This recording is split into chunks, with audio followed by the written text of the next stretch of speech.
নমস্কাৰ, এই মুহূৰ্তত আহি পৰিছে কেইবাটাও গুৰুত্বপূৰ্ণ খবৰ আৰু এনে ধৰণৰ খবৰসমূহ নিতৌ পাবলৈ আমাৰ চেনেলটো ছাবস্ক্ৰাইব কৰি ভিডিঅ'টোত এটা লাইক কৰি দিবলৈ নাপাহৰিব। তেন্তে বলক খবৰকেইটা আৰম্ভ কৰোঁ। দৰ্শকসকল, আজি ৰাতিপুৱাৰ প্ৰথমটো খবৰ, এটা বিগ ব্ৰেকিং নিউজ। পবিত্ৰ ৰমজান মাহতেই মছজিদৰ ইমামৰ কুকাণ্ড। মছজিদতেই সংঘটিত কৰিলে এই ভয়ংকৰ ঘটনা।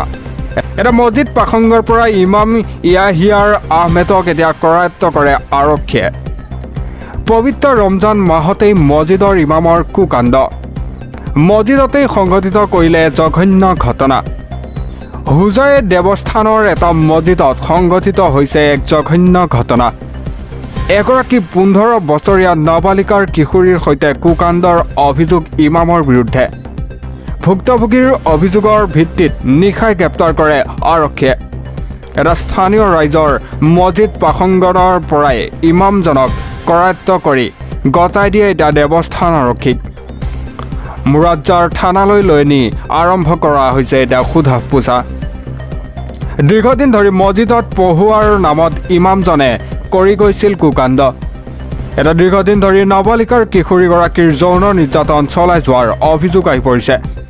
এই ঘৃণনীয় কাণ্ডৰ কথা আৰক্ষীৰ আগত স্বীকাৰ কৰে নাবালিকা কিশোৰীগৰাকীয়ে। ইমামজনৰ এনে কাণ্ডক একেমুখে গৰিহণা দিছে হোজাই জিলাৰ আমছুৱে।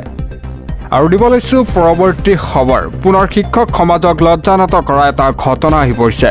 শিক্ষক ভিকুজিৎ শৰ্মা আৰু মনজিৎ দাসে কৰিলে কুকাণ্ড। ছাত্ৰীৰ সৈতে অপকৰ্ম কৰা অভিযোগ। এটা শংকৰদেৱ শিশু আৰু বিদ্যা নিকেতন শিক্ষক 3জন আছিল। পুনৰ শিক্ষক সমাজক লজ্জানত কৰা এটা ঘটনা আহি পৰিছে। শিক্ষক ভিকুজিৎ শৰ্মা আৰু মনজিৎ দাসে কৰিলে কুকাণ্ড। ছাত্ৰীৰ সৈতে অপকৰ্ম কৰাৰ অভিযোগ আহি পৰিছে। এটা ঘটনাৰ সন্দৰ্ভত গোচৰ ৰুজু কৰে বিলাসীপাৰাৰ শংকৰদেৱ শিশু আৰু বিদ্যা নিকেতনৰ শিক্ষক 2জন। দোষী উচিত শাস্তিৰ দাবী এতিয়া ৰাইজৰ। আৰু দিব লৈছোঁ পৰৱৰ্তী খবৰ। মুছলমানে মাটি ক্ৰয় কৰাৰ পূৰ্বে ল'ব লাগিব এতিয়া মুখ্যমন্ত্ৰীৰ অনুমতি। এতিয়া মন গ'লেই হিন্দুৰ মাটি মুছলমানে কিনিব নোৱাৰিব। বৃহৎ ঘোষণা মুখ্যমন্ত্ৰী দত্ত হিমন্ত বিশ্ব শৰ্মাৰ। দিব লৈছোঁ এটা অতিকৈ গুৰুত্বপূৰ্ণ খবৰ। এতিয়া মন গ'লেই হিন্দুৰ মাটি মুছলমানে কিনিব নোৱাৰিব। মুছলমানে মাটি ক্ৰয় কৰাৰ পূৰ্বে ল'ব লাগিব মুখ্যমন্ত্ৰীৰ অনুমতি। মাটি বাৰী ক্ৰয় বিক্ৰয়ক লৈ মুখ্যমন্ত্ৰী দত্ত হিমন্ত বিশ্ব শৰ্মাৰ বৃহৎ ঘোষণা। চৰকাৰ আৰু মুখ্যমন্ত্ৰীৰ অনুমতিৰ পিছতহে ক্ৰয় কৰিব পাৰিব মাটি বাৰী। ইণ্টাৰ ৰিলিজিয়ন মাটি বাৰী ক্ৰয় বিক্ৰয়তেই সিদ্ধান্ত চৰকাৰৰ। এটা হিন্দুৰ মাটি মুছলমানে ক্ৰয় কৰাৰ পূৰ্বে মুখ্যমন্ত্ৰীৰ অনুমতি বাধ্যতামূলক। এতিয়া মন গ'লেই হিন্দুৰ মাটি মুছলমানে কিনিব নোৱাৰিব। মুছলমানে মাটি ক্ৰয় কৰাৰ পূৰ্বে ল'ব লাগিব এতিয়া মুখ্যমন্ত্ৰীৰ অনুমতি।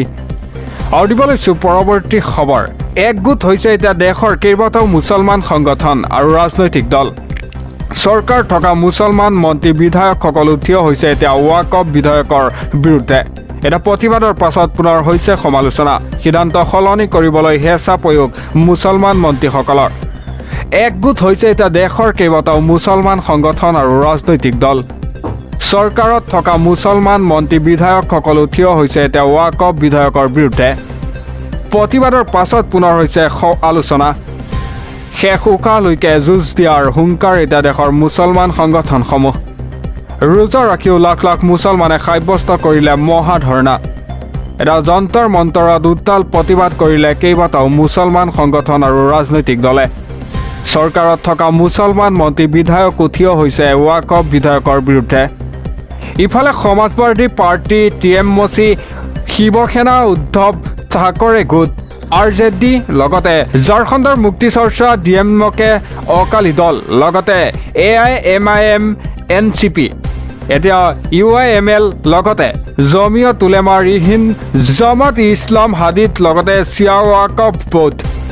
এতিয়া চিয়া ৱাকফ বোৰ্ড আৰু অঞ্জুমান হায়দাৰ কলভেয়ান মৰ্চা সকলো একগোট হৈছে এতিয়া চৰকাৰত থকা মুছলমান মন্ত্ৰী বিধায়কসকল থিয় হৈছে ৱাকফ বিধেয়কৰ বিৰুদ্ধে। চৰকাৰৰ সিদ্ধান্তৰ বিৰুদ্ধে থিয় হৈছে চৰকাৰৰ মুছলমান মন্ত্ৰীসকল। এতিয়া শলঠেকত পৰিছে মোদী চৰকাৰ। সিদ্ধান্ত সলনি কৰিবলৈ হেঁচা প্ৰয়োগ মুছলমানৰ মন্ত্ৰীসকল। আৰু দিব লৈছোঁ পৰৱৰ্তী খবৰ। এডিআৰই লাখ লাখ পৰীক্ষাৰ্থীৰ বাবে ডাঙৰ খবৰ আহি পৰিছে। ৰাজ্যজুৰি হ'ব সৰ্ববৃহৎ নিযুক্তি। মুখ্যমন্ত্ৰী ডক্টৰ হিমন্ত বিশ্ব শৰ্মাৰ বৃহৎ ঘোষণা। এডিআৰই লাখ লাখ পৰীক্ষাৰ্থীৰ বাবে ডাঙৰ খবৰ আহি পৰিছে। জুন মাহত হ'ব এতিয়া এডিআৰইৰ তৃতীয় বৰ্গৰ মৌখিক পৰীক্ষা। তৃতীয় বৰ্গৰ স্কিল ষ্টেটো অনুষ্ঠিত হ'ব জুন মাহতেই। এই পৰীক্ষাৰ সম্পূৰ্ণ হোৱাৰ পিছতেই হ'ব নিযুক্তি। লগতে 10 অক্টোবৰত ৰাজ্যজুৰি হ'ব সৰ্ববৃহৎ নিযুক্তি। মুখ্যমন্ত্ৰী ডক্টৰ হিমন্ত বিশ্ব শৰ্মাৰ বৃহৎ ঘোষণা। এডিআৰইৰ লাখ লাখ পৰীক্ষাৰ্থীৰ বাবে এইটো এটা ডাঙৰ খবৰ আহি পৰিছে। আৰু দিব লৈছোঁ পৰৱৰ্তী খবৰ। আৰু মাত্ৰ 10 দিনৰ পাছতেই ৰাজ্যত বলিব নিৰ্বাচনী বতাহ। আহি গ'ল পঞ্চায়ত নিৰ্বাচনক লৈ নতুন বিধি। এটা পঞ্চায়ত নিৰ্বাচনক লৈ বৃহৎ ঘোষণা মুখ্যমন্ত্ৰী ডক্টৰ হিমন্ত বিশ্ব শৰ্মাৰ। দিব লৈছোঁ এটা অতিকৈ গুৰুত্বপূৰ্ণ খবৰ। আহি গ'ল পঞ্চায়ত নিৰ্বাচনক লৈ নতুন বিধি। পঞ্চায়ত নিৰ্বাচনক লৈ বৃহৎ ঘোষণা মুখ্যমন্ত্ৰী ডক্টৰ হিমন্ত বিশ্ব শৰ্মাৰ। প্ৰাৰ্থীৰ যোগ্যতাৰ 33টাকৈ নতুন নিয়ম আহি পৰিছে। এটা নিয়ম উলংঘা হ'লেই খেলিব নোৱাৰিব এতিয়া নিৰ্বাচন। প্ৰথম নিয়মটো হৈছে নিৰ্বাচন খেলিবলৈ আপোনাৰ বয়স হ'ব লাগিব ন্যূনতম 21 বছৰ। আৰু দ্বিতীয় নিয়মটো হৈছে প্ৰাৰ্থীগৰাকীৰ বাল্য বিবাহ কৰোৱাৰ ব্যক্তি হ'ব নালাগিব। আৰু তৃতীয়তে হৈছে পৰিয়ালৰ কোনো ব্যক্তি হ'ব নালাগিব বাল্য বিবাহৰে জড়িত। 4 নম্বৰটো হৈছে গাঁও পঞ্চায়তৰ ৱাৰ্ড সদস্যৰ পদৰ প্ৰাৰ্থী মেট্ৰিক উত্তীৰ্ণ হ'ব লাগিব। আৰু 5 নম্বৰতে হৈছে ST SC OBCৰ প্ৰাৰ্থী হ'ব লাগিব 10ম শ্ৰেণীলৈকে পঢ়া। আৰু 6 নম্বৰ হৈছে আঞ্চলিক পঞ্চায়তৰ সদস্য পদৰ বাবে যিকোনো প্ৰাৰ্থী হ'ব লাগিব 10ম শ্ৰেণীৰ উত্তীৰ্ণ। আৰু 7 নম্বৰতে হৈছে জিলা পৰিষদৰ ক্ষেত্ৰতো প্ৰাৰ্থীগৰাকী হ'ব লাগিব মেট্ৰিক উত্তীৰ্ণ। আৰু 8 নম্বৰতে হৈছে প্ৰতিদ্বন্দ্বিতা কৰিব নোৱাৰিব যদিহে সন্তান দুটাকৈ অধিক আছে। আৰু 9 নম্বৰতে হৈছে 2018 চনৰ 19 মাৰ্চৰ পূৰ্বে দুটাকৈ অধিক সন্তান থকা প্ৰাৰ্থীহে কৰিব পাৰিব প্ৰতিদ্বন্দ্বিতা। 10 নম্বৰতে হৈছে নৈতিক স্থলন সম্পৰ্কীয় অপৰাধ চৰকাৰী চাকৰি যোৱা ব্যক্তি অযোগ্য বিবেচিত হ'ব। আৰু 11 নম্বৰতে হৈছে দেউলীয়া ঘোষিত হোৱা ব্যক্তিয়ে খেলিব নোৱাৰে নিৰ্বাচন। আৰু 12 নম্বৰতে হৈছে চৰকাৰী অনুদান পোৱা ব্যক্তিয়ে নোৱাৰে খেলিব নিৰ্বাচন। আৰু 13 নম্বৰত হৈছে চৰকাৰী পদত অধিষ্ঠিত হৈ থকা ব্যক্তিয়ে নোৱাৰে খেলিব নিৰ্বাচন। 14 নম্বৰ হৈছে গাঁও পঞ্চায়তত জিলা পৰিষদৰ পাৰিশ্ৰমিক পোৱা প্ৰাৰ্থী হ'ব অযোগ্য। আৰু 15 নম্বৰত হৈছে কৰ মাচুল পৰিশোধ কৰিবলৈ বাকী থকা ব্যক্তিয়ে খেলিব নোৱাৰে নিৰ্বাচন। আৰু 16 নম্বৰত হৈছে সমবায় সমিতিৰ ঋণ পৰিশোধ কৰিবলৈ থকা ব্যক্তিয়ে খেলিব নোৱাৰে নিৰ্বাচন। আৰু 17 নম্বৰ হৈছে বাসস্থান চেনিটাৰী নথকা ব্যক্তিকো অযোগ্য ঘোষণা কৰা হ'ব। 18 নম্বৰটো হৈছে পাৰ্টিজন ৰুলছ 5 1995ৰ আধাৰত একাধিক গাঁও পঞ্চায়তৰ ভোটাৰ হ'ব নোৱাৰিব। আৰু 19 নম্বৰতে হৈছে গাঁও পঞ্চায়তৰ কাৰ্যকাল প্ৰথম সভাৰ পৰা 5 বছৰ হ'ব লাগিব।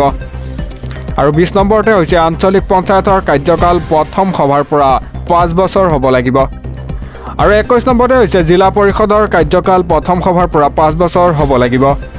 আৰু 22 নম্বৰতে হৈছে মনোনয়ন পত্ৰৰ লগত জমা দিব লাগিব শিক্ষাগত অৰ্হতা আৰু সম্পৰ্কীয় শপতনামা।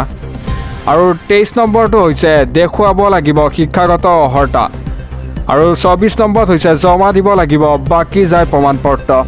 আৰু 25 নম্বৰত হৈছে জমা দিব লাগিব সমবায় আপত্তিবিহীন প্ৰমাণপত্ৰ। আৰু 26 নম্বৰতে হৈছে জমা দিব লাগিব বেংক আপত্তিবিহীন প্ৰমাণপত্ৰ। আৰু 27 নম্বৰতে হৈছে জমা দিব লাগিব জাতিগত প্ৰমাণপত্ৰ। আৰু 28 নম্বৰতে হৈছে জমা দিব লাগিব ভোটাৰ তালিকাৰ প্ৰমাণপত্ৰ। 29 নম্বৰত হৈছে জমা দিব লাগিব শেহতীয়া খাজানাৰ ৰচিদ। আৰু 30 নম্বৰতে হৈছে জমা দিব লাগিব আঞ্চলিক পঞ্চায়তৰ NOC। আৰু 31 নম্বৰত হৈছে খুলিব লাগিব প্ৰাৰ্থীৰ নামত নতুন বেংক একাউণ্ট। 32 নম্বৰতে হৈছে জমা দিব লাগিব প্ৰস্তাৱকৰ নথি। আৰু 33 নম্বৰত হৈছে জমা দিব লাগিব গাঁও প্ৰধানৰ প্ৰমাণপত্ৰ। মনত ৰাখিব এটা নিয়ম উলংঘা হ'লেই খেলিব নোৱাৰিব এতিয়া নিৰ্বাচন। আৰু মাত্ৰ 10 দিনৰ পাছতেই ৰাজ্যত বলিব নিৰ্বাচনীৰ বতাহ। আৰু দিব লৈছোঁ পৰৱৰ্তী খবৰ। ধূলি ধুমুহাৰ পিছতেই আহি গ'ল প্ৰচণ্ড বৰষুণ। ৰাজ্যৰ বহুকেইটা প্ৰান্তত হঠাৎ ধুমুহা বৰষুণ আৰু শিলাবৃষ্টিৰ এটা বতৰ বিজ্ঞান কেন্দ্ৰই জাৰি কৰিছে এলাৰ্ট। আপোনাৰ অঞ্চলত বতৰ কেনেকুৱা আপোনালোকে সবিশেষ কমেণ্ট বক্সত জনাব পাৰিব। আৰম্ভ হ'ল ৰাজ্যৰ প্ৰান্তে প্ৰান্তে ধুমুহা বৰষুণ। বহুকেইখন জিলাত এতিয়া য়েল্লো এলাৰ্ট জাৰি কৰিছে বতৰ বিজ্ঞান কেন্দ্ৰই। ৰাজ্যত বতৰে লৈছে এতিয়া কাল ৰূপ। বৰষুণৰ লগতে শিলো পৰিছে বহু ঠাইত। এটা হঠাৎ বিজুলী ঢেৰেকনি আহিছে বৰষুণ ধুমুহা। ৰাজ্যৰ ভিন্ন প্ৰান্তত এতিয়া অন্ধকাৰ হৈ আছে আকাশ। ৰাজ্যৰ ঠায়ে ঠায়ে ব্যাহত হৈছে বিদ্যুৎ যোগান। বাগৰি পৰিছে বহু ঠাইত প্ৰকাণ্ড প্ৰকাণ্ড গছ। চৌদিশে এতিয়া হাহাকাৰ অৱস্থা। ভয়ংকৰ ৰূপত আহিছে ধুমুহা। আৰু দিব লৈছোঁ পৰৱৰ্তী খবৰ। ৰোজাৰ মাজতেই কুকাণ্ড কৰা বাহাৰুল ইছলাম, নাছিবুদ্দিন লগতে মাৰ্জিনা খাতুন আৰু হান্নান আলীক গ্ৰেপ্তাৰ কৰে আৰক্ষীয়ে। অৰুণাচলৰ এজন লোকক প্ৰলোভন দি কৰিছিল ভয়ংকৰ কাণ্ড। দিব লৈছে এটা ব্ৰেকিং আপডেট। ৰোজাৰ মাজতেই কুকাণ্ড কৰা বাহাৰুল ইছলাম, নাছিবুদ্দিন আৰু আলীকক গ্ৰেপ্তাৰ কৰে আৰক্ষীয়ে। মাৰ্জিনা খাতুন নামৰ এগৰাকী মহিলাকো গ্ৰেপ্তাৰ কৰিছে আৰক্ষীয়ে। অধিক লাভৰ প্ৰলোভন দি অভিযুক্তই কৰিছিল ভয়ংকৰ কাণ্ড। অৰুণাচল প্ৰদেশৰ দাৰি ৰাজু নামৰ এজন লোকক প্ৰলোভনেৰে মাতি আনিছিল দলটোৱে। 100 টকা মূল্যত ইটা বিক্ৰী কৰাৰ প্ৰলোভন দি মাতি আনিছিল। ইয়াৰ পিছতেই এই গেংটোৱে পৰিকল্পিতভাৱে ডকাইতি কৰে অৰুণাচলৰ লোকজনক। এতিয়া প্ৰহাৰ কৰি লোকজনৰ পৰা মোবাইল ফোন, সোণৰ চেইন লগতে নগদ 1,65,000 টকা লুটি নিয়াৰ অভিযোগ। কলিয়াবৰ 1 নং বৰখুলিত সংঘটিত হৈছে এই ভয়ংকৰ ঘটনা। অভিযুক্ত বাহাৰুল ইছলাম, নাছিমুদ্দিন আৰু হান্নান আলীক কৰ্ণাটকত পৰা গ্ৰেপ্তাৰ কৰে আৰক্ষীয়ে।